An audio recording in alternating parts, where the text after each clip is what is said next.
program, we're going to go into areas tonight that we don't go into nearly often enough, and we talk about it. In fact, when I look at the internet as the beast that it is, one of the most common terms I see coming up in alternative media posts and essays and stories is MK Ultra. He's MK Ultra. She's MK Ultra. It's an MK Ultra program. Well, okay, at least people are thinking on the right side of the picket fence. The truth of the matter is, MK Ultra is ancient. It's ancient history. MK Ultra was actually the code name of a U.S. government human research operation experimenting in the behavioral engineering of us. And it was conducted through guess whose? Well, it was the CIA's Scientific Intelligence Division. That CIA project, as some of you may know, was coordinated with the Special Ops Division of the Army's Chemical Corps. Interesting collusion there. The program, now get this is what I'm talking about. When people start throwing MK Ultra around, they don't know really what they're talking about. The program began in the early 1950s. All right? It's not current. It was sanctioned in 53 officially, then reduced in its scope in the 60s, and finally halted, allegedly, officially, in 1973.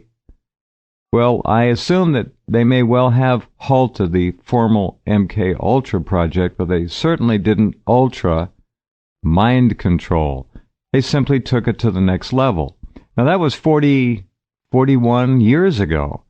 Do you think they might have made progress in 41 years on mind control, how to influence people in ways that they would otherwise never dream of acting out, such as mass murder, serial killers, you name it? The human mind is an electrical device. It's not chemical, it's electrical. We're electrical first. And if you can figure out a way to address, invade, program that electrical machine, which is what computing is all about, you can pretty much take anyone over and make them do whatever you want. And in many cases, most cases, they don't know anything about it. They haven't a clue that they're being used. So when you use the term MK Ultra, understand you're really talking about horse and buggy terminology and technology, as it was. Our guest tonight, I wanted to have this young man on for quite a long time. He is, in my view, a prodigy. He is packed full of information. He has a passion to learn, and he has learned a great deal. He is a mind control expert.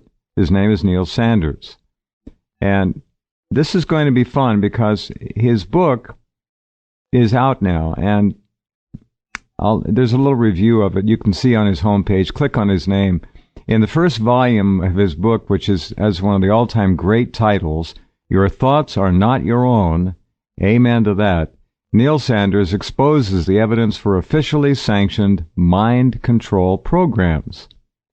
And I might get into the non-officially sanctioned mind control programs, of which I suspect there are many out there, such as TV.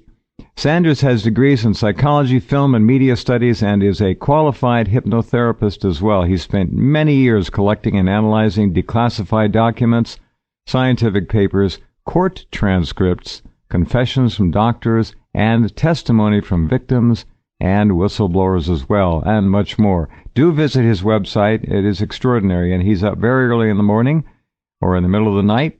Somewhere. It's dark there anyway, in the UK. Are you there, Neil, and can you hear me all right?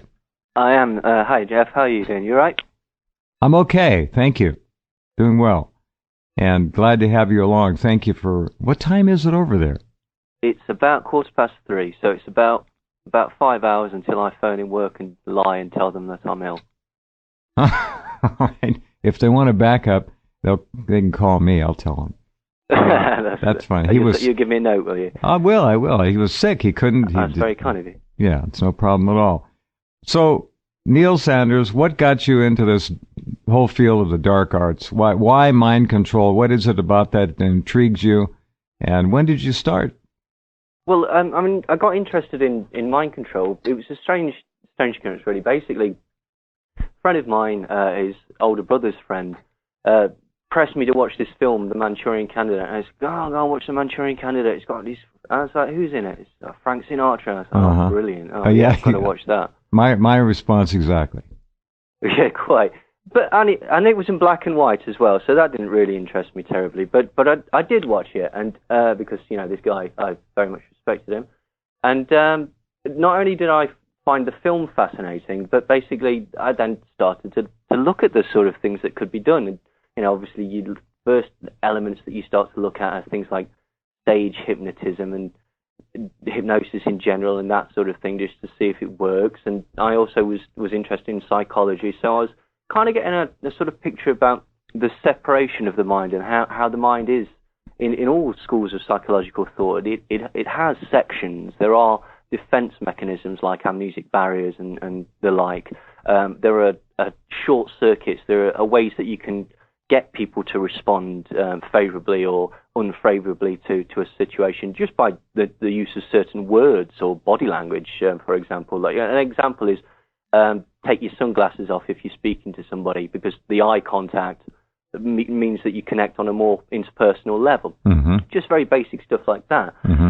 Then, obviously, from there, I got interested in Sirhan Sirhan and the stories about Sirhan Sirhan, and obviously the fact that he appeared to be under hypnotic control and firing blanks out of his gun that only held 8 bullets, but miraculously managed to spray 14 bullets, some of them from behind the senator's head, which it's a remarkable. He's quite a trick shot artist, that guy. Yeah. Oh yes, he's obviously very, very skilled.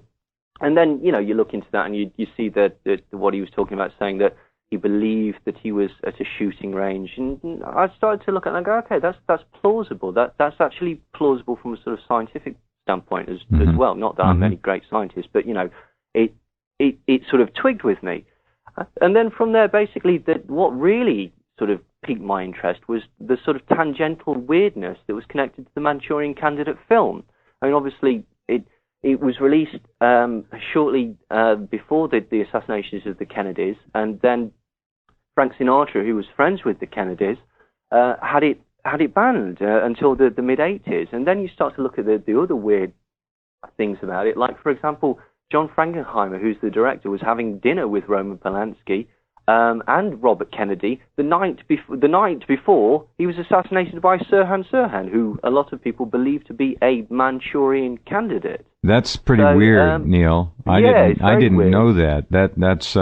That's beyond the probabilities of coincidence. It gets a bit stranger as well, because some of these could be coincidences, and they obviously are, but for example, Jay Sebring was the person that sort of stapled the toupee to Frank Sinatra's head, and he was also the person that supplied the drugs for the Camelot crowd, the Kennedys, the Peter Lawford. It was Jay Sebring that did that? Absolutely. I know exactly where you're going with this. This is going to blow our listeners' minds. Yeah. Well, Jay Sebring was one of the victims of the so-called Manson killings. He was killed by Tex Watson, August the 8th, 1969.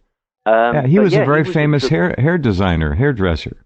Yeah, he would have been Vidal Sassoon if it hadn't have been for the fact that he, died. He was actually, through Sebring International, he was marketing a range of hair products for men. Yep. This is, again, that comes into a sort of concept of mind control, because up until that point, it was considered a bit namby-pamby for men to be concerned with their appearance in any great way. And then he got very, very sort of macho people, or considered macho people like Steve McQueen and Frank Sinatra to publicly advocate him. And then obviously he became one of the victims of the Manson murders, or the so-called Manson murders. Mm-hmm. Bizarrely, Dee Dee Lansbury was living at the Chatsworth Ranch, the Spahn Ranch, for a short time, and traveling around with the Manson family. In her pocket, she had a signed note from Angela Lansbury giving her permission to be away from her parents. What? Yeah, this is Angela Lansbury. Yeah. Unbelievable. A permission slip for murder, she wrote, apparently. This is remarkable. Well, this is the point, Yeah, let me just say one thing.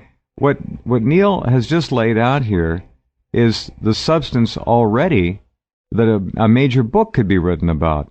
we're talking about connections that are just really bizarre. Jay Sebring is a name that most of you probably forgot. I remember the name because it was one of those names. It's a great name. Sebring International, Jay Sebring. I mean, he obviously was going to be a mega star, a mega celebrity. And that was ended. Angela Lansbury. Now, tell us a little bit more about Angela Lansbury and that connection. I'm very interested in that for a number of reasons. Well, I mean, basically, that was it, really. Her daughter wanted to go and hang out with this bunch of hippies that she met at the Chatsworth, the Spartan Ranch, which was an ex-movie ranch, sure, where people like Ronald Reagan. Here's an interesting one as well. The gun that was used to kill Jay Sebring was stolen. Well, it was given to a guy called Randy Starr, who was a stunt man on a film, and it was given to him by a young cowboy, a young actor playing a cowboy who went by the name of Ronald Reagan. So the gun that was used to kill Jay Sebring was actually once in the possession of Ronald Reagan. How bizarre! How truly bizarre! All right, yeah. The Angela Lansbury thing was just simply that. But I mean, the other person that was famous that occasionally hung out with the Manson family was Dina Martin, which was Dean Martin's daughter. She was actually the person that introduced Nancy Pittman to the group. Nancy Pittman was also known as Brenda McCann, and she was considered one of the sort of more hardcore. The whole Manson thing's a bit of a misnomer anyway. But she was considered one of the sort of hardcore members of the Klan. So, these sort of brushes with celebrity happened. The strange thing was the other strange connection to MK Ultra was that Roman Polanski, who was obviously the husband of Sharon Tate, who was killed in the Tate murders, obviously, he was in London at the time trying to get together a film called Day of the Dolphins. Now, Day of the Dolphins was based on the experiments of Dr. John Lilly, who was connected to MK Ultra's Subproject 62. And specifically what John Lilly was doing, I mean, John Lilly did a lot of things. He actually mapped the pleasure and pain centers of the brain. He was one of the first people to do this, and therefore proved that by electrical stimulation, you could manipulate people to do things by either making them feel intense pleasure or intense pain. And he sort of expanded this onto dolphins, cats, dogs, and that sort of thing, injecting LSD into the brains, but also basically trying to get them to be a sort of remote control device. Those, we actually still have them. We have dolphins that have got like nuclear warheads attached to them, and occasionally they sort of go astray, and so they're sort of floating around like some sort of terrifying but awful Bond villain.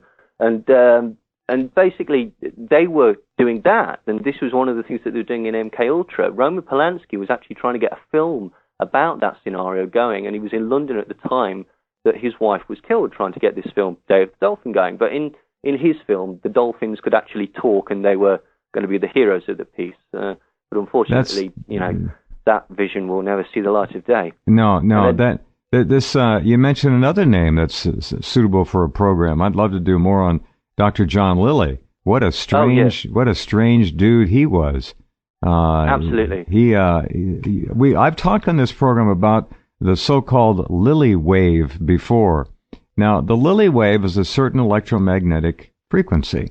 And I don't know if you know, let me tell this little quick story, Neil. You may find it of interest. Dr. Pat Flanagan went over to visit a friend of his in his laboratory, which was actually his garage in his home. He lived in a suburban neighborhood, and down every block, of course, were electrical wires and telephone poles and so forth, and transformers and all that. Well, Pat Flanagan went into the garage, and the guy he knew was in there working on a bench, and there was an oscilloscope there. On the oscilloscope was a waveform, which is well known. It's the Lilly wave. People in that